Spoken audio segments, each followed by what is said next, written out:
یہ محبت رسول جو ہے یہ ہمارے دین اور ایمان کا حصہ ہے. ان کو جاننا، ان کو ماننا، ان پر ایمان رکھنا اور ان سے محبت کرنا ضروری ہے. اللہ تبارک و تعالیٰ کے سے محبت کے بغیر توحید نہیں ہو سکتی، بندگی نہیں ہو سکتی. اور رسول اللہ صلی اللہ علیہ وسلم کے محبت کے بغیر اللہ تبارک و تعالیٰ کی پہچان اور معرفت نہیں ہو سکتی، اللہ تبارک و تعالیٰ کے حقوق کی پہچان نہیں ہو سکتی، اللہ تعالیٰ کی عبادت نہیں ہو سکتی. اللہ تبارک و تعالیٰ کے جو بھی محبت کے تقاضے ہیں اس کو پورا کرنے کے لیے سوائے رسول کے ہم کوئی دوسرا ذریعہ نہیں پاتے. اس لیے معلوم ہوا کہ ایمان اور شہادت کے لیے، گواہی کے لیے یہ ضروری ہے کہ آپ کی زبان کے ساتھ آپ کا دل بھی جو آپ کہہ رہے ہیں اس میں موافق ہو. کہ ایمان کو توڑ دینے والی چیزوں میں ایک چیز یہ بھی ہے البغض بما جاء بہ الرسول. رسول صلی اللہ علیہ وسلم جو لائے ہیں آپ کی تعلیمات سے بغض رکھنا، آپ کی تعلیمات کو ناپسند کرنا، نفرت کرنا. بہترین درود کے کئی صیغے ہو سکتے ہیں جب تک کہ شریعت کے خلاف نہ، صحابہ کرام سے کئی صیغے. سب سے بہترین درود ہم وہ مانیں گے جو خود اللہ کے نبی جناب محمد رسول اللہ صلی اللہ علیہ وسلم نے بتایا ہے. آپ سے زیادہ جامع کلام کسی کا کلام ہو ہی نہیں سکتا. نبی کریم صلی اللہ علیہ وسلم اللہ کے مقرر کیے ہوئے، پسند کیے ہوئے نمونہ ہے، عبد کامل ہیں، انسانیت کی سب سے اعلیٰ قدریں ہر اعتبار سے آپ میں جمع ہے، جامع الکمالات ہیں. کسی بھی اینگل سے دیکھیے رسول اللہ صلی اللہ علیہ وسلم سے کامل کوئی شخصیت نہیں. کسی قدر کو دیکھیے، امانت میں، سچائی میں، وفا میں، بہادری میں، سخاوت میں، شرم و حیا میں، اس کا جو سب سے اعلیٰ ترین معیار کسی کوئی انسان محبت میں، امانت داری میں، سچائی میں جو سب سے اونچی چوٹی پر ہو سکتا ہے، آپ کو محمد رسول صلی اللہ علیہ وسلم وہاں نظر آئیں گے. کہیں آپ کے اندر کوئی جھول نقص نظر نہیں آئے گا. تو یہ اس لیے بھی سیرت کا مطالعہ ضروری ہے کہ سب سے اعلیٰ نمونہ ہمارے سامنے پیش ہو جو اللہ نے ہمارے لیے نمونہ بنایا ہے. یہ جہاں چیز ہے کہ اللہ و قلم تیرے کہ محمد سے وفا تو نے تو تیرے تو ہم تیرے ہیں. نبی صلی اللہ علیہ وسلم کی اطاعت و محبت یہ معیار ہے کہ آپ ہدایت پر ہیں یا نہیں ہیں.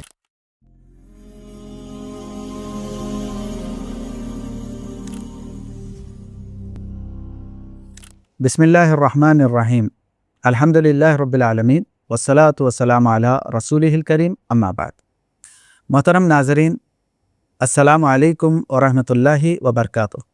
میں آپ کا میزبان محمد عظمت علی فاروقی عمری نذیری آپ کا ہمارے یوٹیوب چینل پر خیر مقدم کرتا ہوں.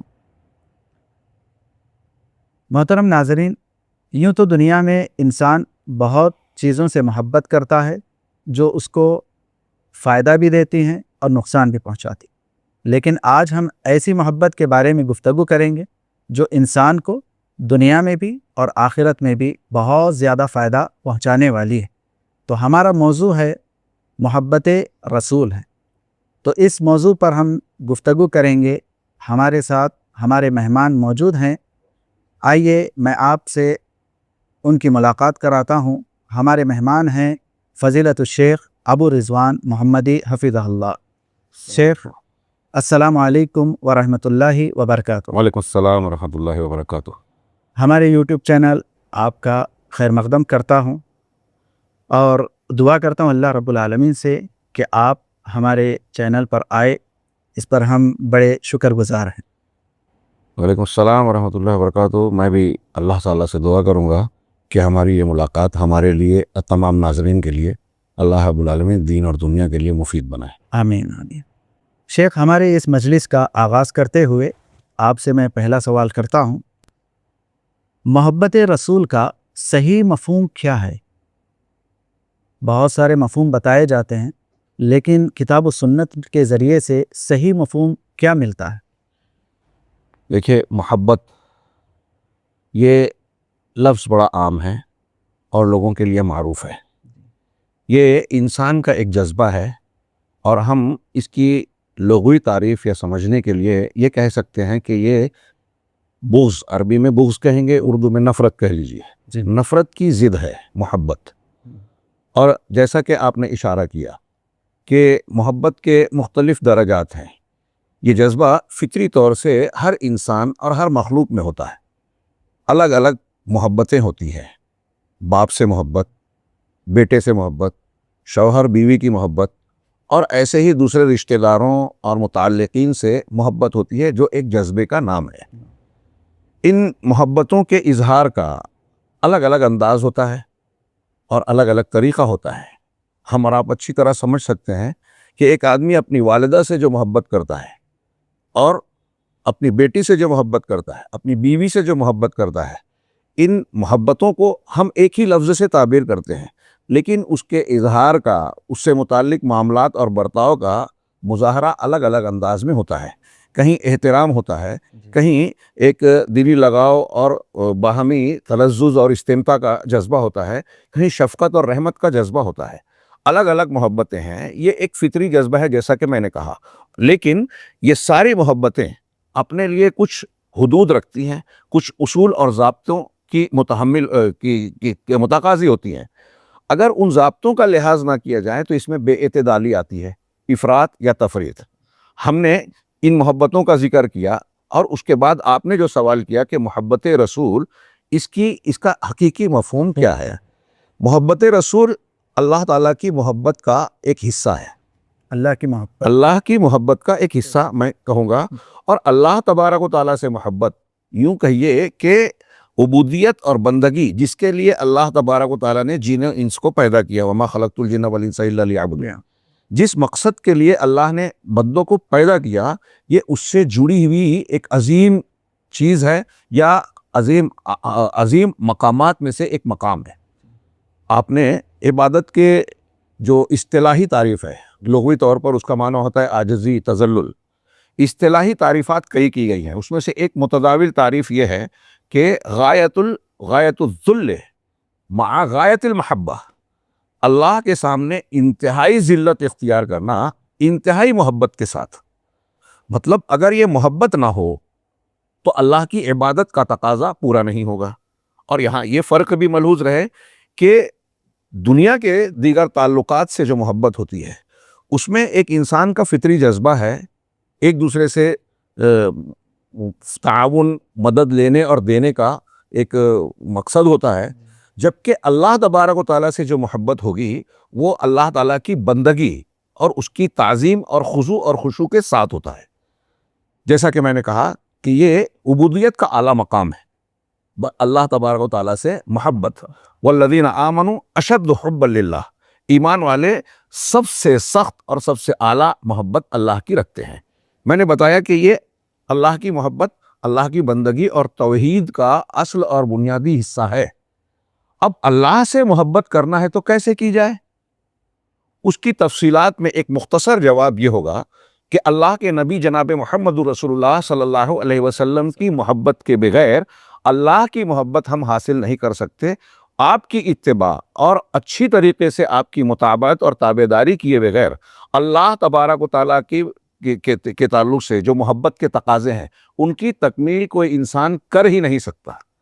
اب ہم اس کو یوں جوڑیں سمجھنے کے لیے کہ اسلام میں داخل ہونے کے لیے کلمے کے دو حصے ہیں، لا الہ الا اللہ محمد رسول اللہ، یہ شہادتین کہلاتے، دو گواہیاں۔ تو ایک گواہی اللہ کی الوہیت میں اس کا تنہا اور بے مثل ہونا ہے کہ اس کا کوئی شریک اور ہمسر نہیں ہے۔ دوسری گواہی جو ہے محمد اللہ کے رسول ہیں۔ تو اللہ تبارک و تعالیٰ کی الوہیت، بندگی اختیار کرنے اور اس کی الوہیت اور اس کے حقوق کو ادا کرنے کے لیے محمد جو اللہ کے رسول ہیں ان کو جاننا، ان کو ماننا، ان پر ایمان رکھنا اور ان سے محبت کرنا ضروری ہے۔ آپ نے سوال کیا کہ محبت رسول کا حقیقی مفہوم کیا ہے، تو اب دیگر محبتوں کے مقابلے میں ہم یہ کہیں گے کہ یہ محبت رسول جو ہے یہ ہمارے دین اور ایمان کا حصہ ہے۔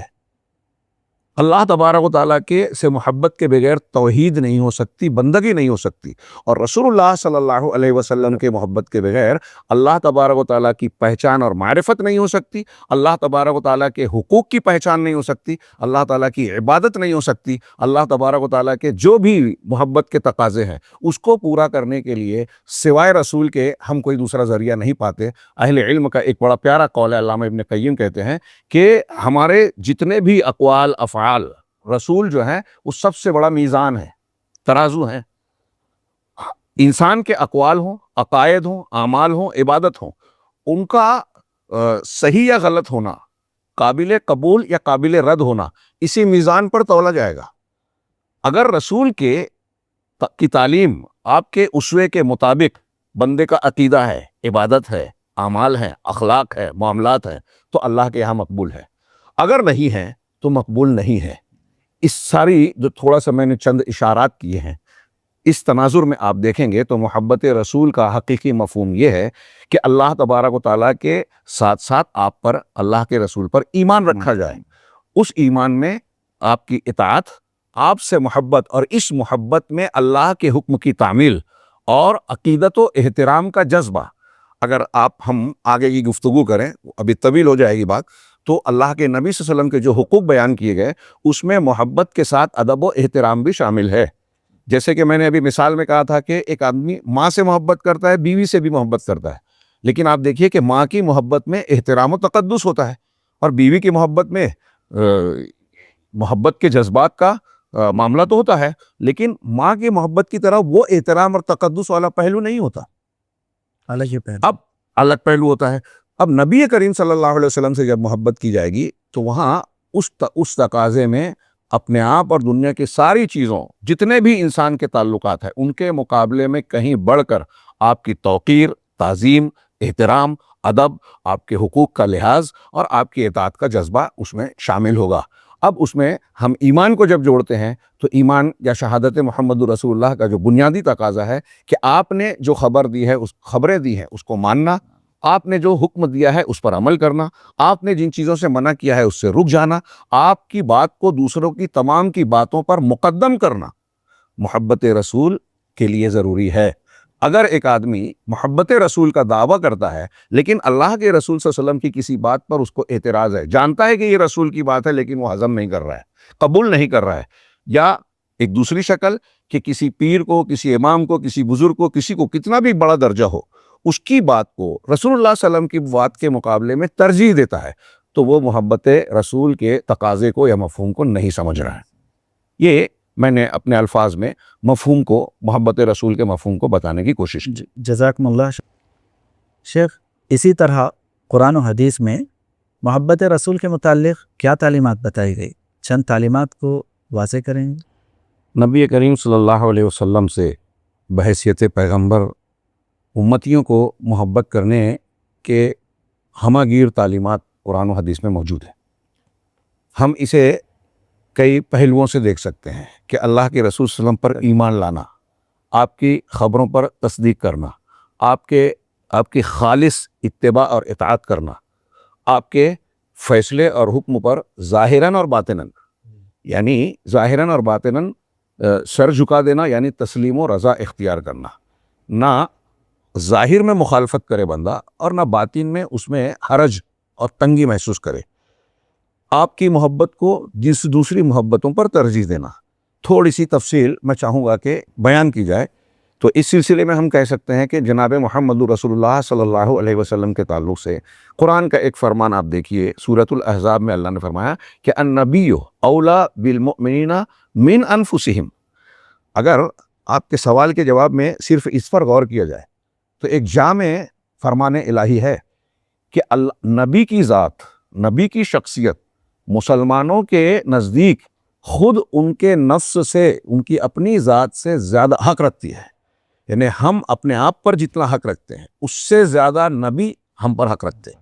وَأَزْوَاجُهُ أُمَّهَاتُهُمْ، اور نبی کی بیویاں ان کی مائیں ہیں، تو ماؤں کو جس طریقے سے کہا گیا، یہ نبی کریم صلی اللہ علیہ وسلم کی عزت و آبرو اور آپ کی جو ہے حرمت کا لحاظ بھی رکھا گیا ہے اس میں کہ آپ کی بیویاں ہماری مائیں ہیں، تو یہاں آپ کی عزت و احترام کا پہلو بھی آ گیا، اور ہمارے نفس سے زیادہ اللہ کے نبی صلی اللہ علیہ وسلم ہمارے اوپر حق رکھتے ہیں، تو اس میں کتنی جامع بات آ گئی کہ ہم اپنی ذات سے جتنی محبت کرتے ہیں اس سے زیادہ محبت رسول سے کرنی چاہیے، ہم اپنے مال سے جتنا محبت کرتے ہیں اس سے زیادہ اس مال کو اللہ کے رسول صلی اللہ علیہ وسلم کے لیے اگر ضرورت ہو تو آپ کے حکم پر نچھاور کرنے کا جذبہ ہونا چاہیے، اور نبی صلی اللہ علیہ وسلم کی یہ محبت، آپ کے لیے یہ فدائیت ہم پر دین اسلام کی تعلیمات کے مطابق فرض ہے۔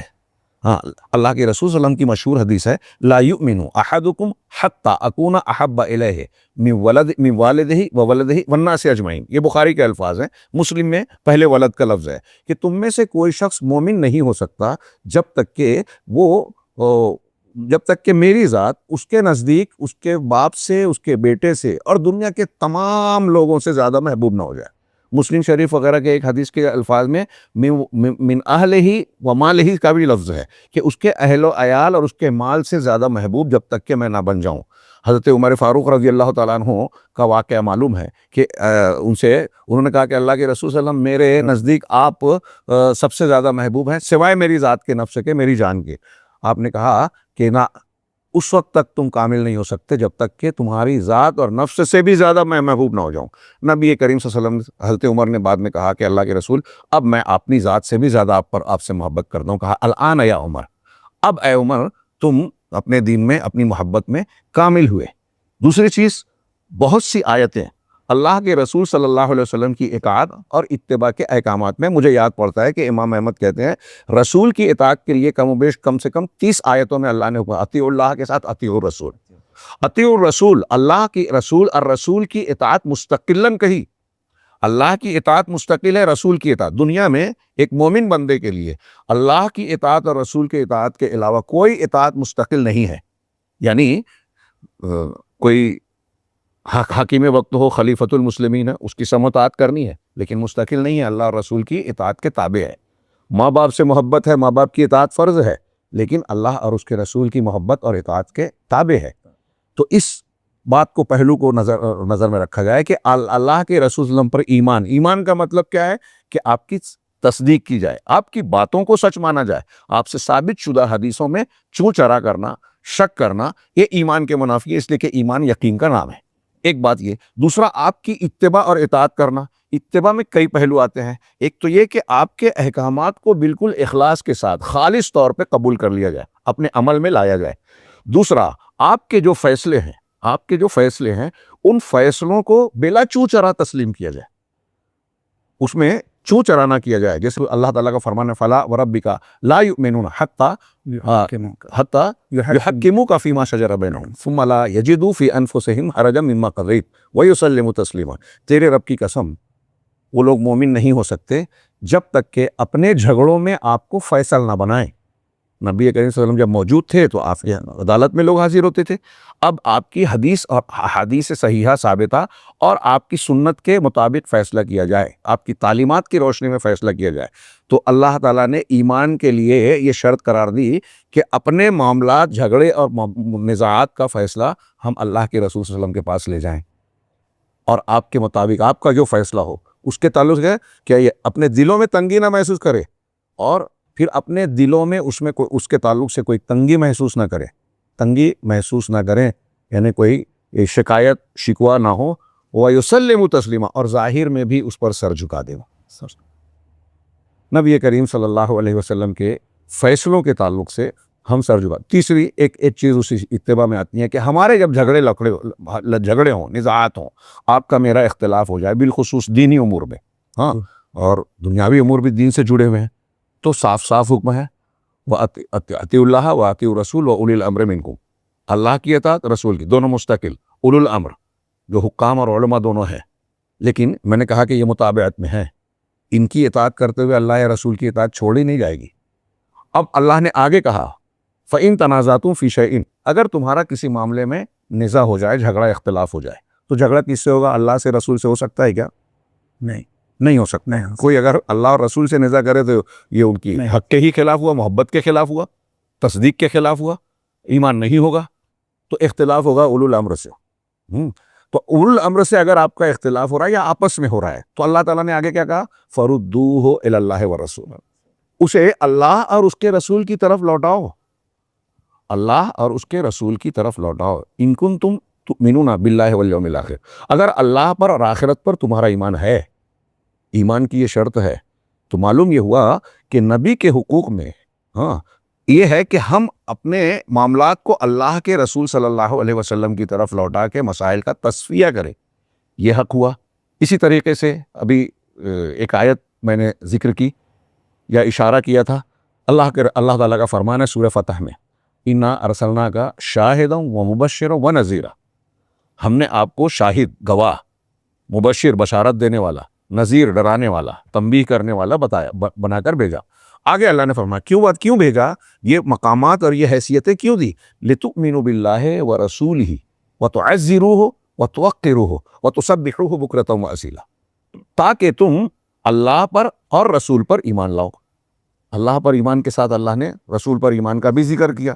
پھر اس کے ساتھ ساتھ فرمایا کہ وَتُعَزِّرُوهُ وَتُوَقِّرُوهُ، اور تاکہ تم رسول کی تعزیر کرو، مطلب آپ کی مدد، آپ کی تائید.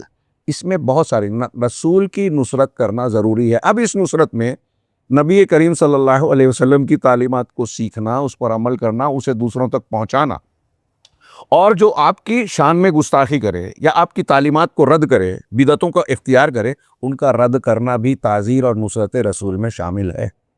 ہمارے یہاں محبت رسول کے اس تقاضے کو بہت سے لوگ فراموش کرتے ہیں اور اسے مصلحت کے خلاف سمجھتے ہیں. محبت رسول اور حقوق رسول میں یہ بھی شامل ہے کہ آپ کی سنتوں کو اختیار تو کیا جائے، ساتھ ہی ساتھ سنتوں کی مخالفت کرنے والے ان کا رد کیا جائے. ہاں، وہ حضرت عبداللہ بن مسعود کی صحیح مسلم میں لمبی حدیث ہے ہاں جی کہ ہر نبی کے کچھ حواری اور اصحاب ہوتے تھے جو ان کے حکم کی پیروی کرتے تھے اور ان کی اقتدا کرتے تھے. تو انہوں نے فرمایا کہ ثم خلف من بعدہم خلف، ہاں پھر اس کے بعد کچھ برے جانشین ہوئے. کیا ہے؟ یقولون ما لا یفعلون ویفعلون ما لا یؤمرون، کہ کہتے وہ ہیں جو کرتے نہیں اور کرتے وہ ہیں جس کا حکم نہیں دیا گیا. کہتے وہ ہیں جو کرتے نہیں اور کرتے وہ ہیں جن کا حکم بدعت جس کا حکم نہیں دیا گیا. اب بدعت کیا ہے؟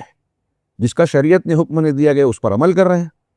بہت سے لوگ دعوے تو کرتے ہیں کہ ہم رسول کو مانتے ہیں صلی اللہ علیہ وسلم، رسول کی اتباع کرتے ہیں، لیکن آپ کی سنتوں کو، آپ کے عقیدے کو، آپ کے منہج کو اپنے خود ساختہ یا اختیار کیے ہوئے مسلک اور مکتب کے نام پر، کسی امام یا کسی بزرگ کی نسبت کے نام پر، ان کے اجتہاد، کشف یا رائے کے نام پر رسول اللہ صلی اللہ علیہ وسلم کی سنت کو ترک کرتے ہیں. کچھ خود ساختہ اصولوں کی وجہ سے کہ بھئی خبر واحد نہیں مانی جائے گی فلاں معاملے میں، اور حدیثیں ظنی ہوتی ہیں. یہ سب بات کی چیزیں ہیں.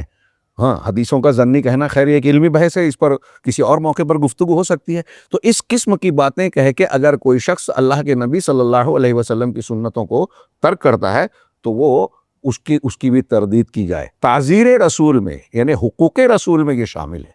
جی اس میں پھر وَتُوَقِّرُوهُ، اور تاکہ تم اللہ کے رسول کی توقیر کرو، یعنی ان کا ادب کرو، احترام کرو. ان کے ادب اور احترام کے کیا کیا پہلو ہیں اللہ کے نبی صلی اللہ علیہ وسلم کے حقوق میں؟ جہاں یہ ہے وہیں یہ ہے کہ جب آپ کا نام آئے تو ہم آپ پر درود بھیجیں. نبی کریم صلی اللہ علیہ وسلم پر درود بھیجنے کو عبادت کے طور پر ذکر کیا گیا، اس کی تلقین کی گئی. نماز میں درود بھیجا جاتا ہے، ہاں کئی عبادتوں میں بتایا گیا، نماز جنازہ میں اس کو پڑھنے کی تعلیم دی گئی ہے. اللہ کے رسول صلی اللہ علیہ وسلم کا نام آئے تو کم سے کم مختصر ہی صحیح درود بھیجا جائے. جس شخص نے ایک مرتبہ درود بھیجا اللہ تعالیٰ اس پر 10 رحمتیں نازل کرتا ہے.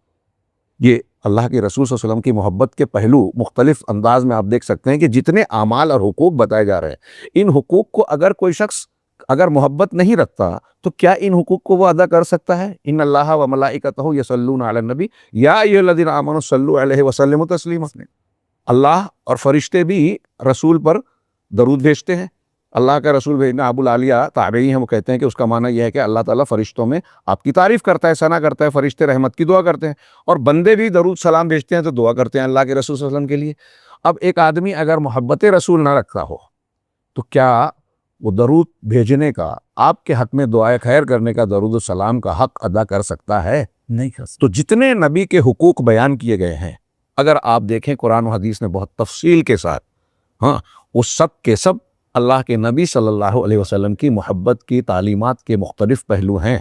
اور خلاصہ یہ کہ یہ محبت فرض ہے، اور یہ محبت اللہ کے بعد ساری مخلوقات کے مقابلے میں سب سے بڑھ کر ہونا ضروری ہے.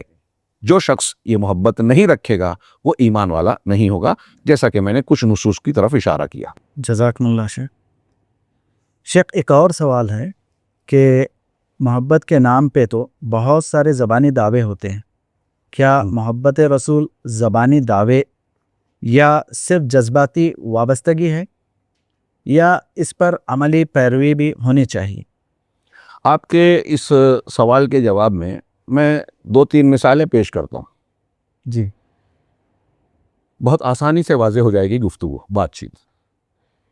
کہ یہ بتائیے کہ منافقین جو کہلاتے تھے جناب محمد رسول اللہ صلی اللہ علیہ وسلم کے عہد مبارک میں تھے، اور یہ ہر زمانے میں تقریباً کسی نہ کسی شکل میں رہے ہیں. سورہ منافقون کی پہلی آیت ہے اذا جاءک المنافقون قالوا نشہد انک لرسول اللہ. جب آپ کے پاس منافقین آتے ہیں تو کہتے ہیں کہ ہم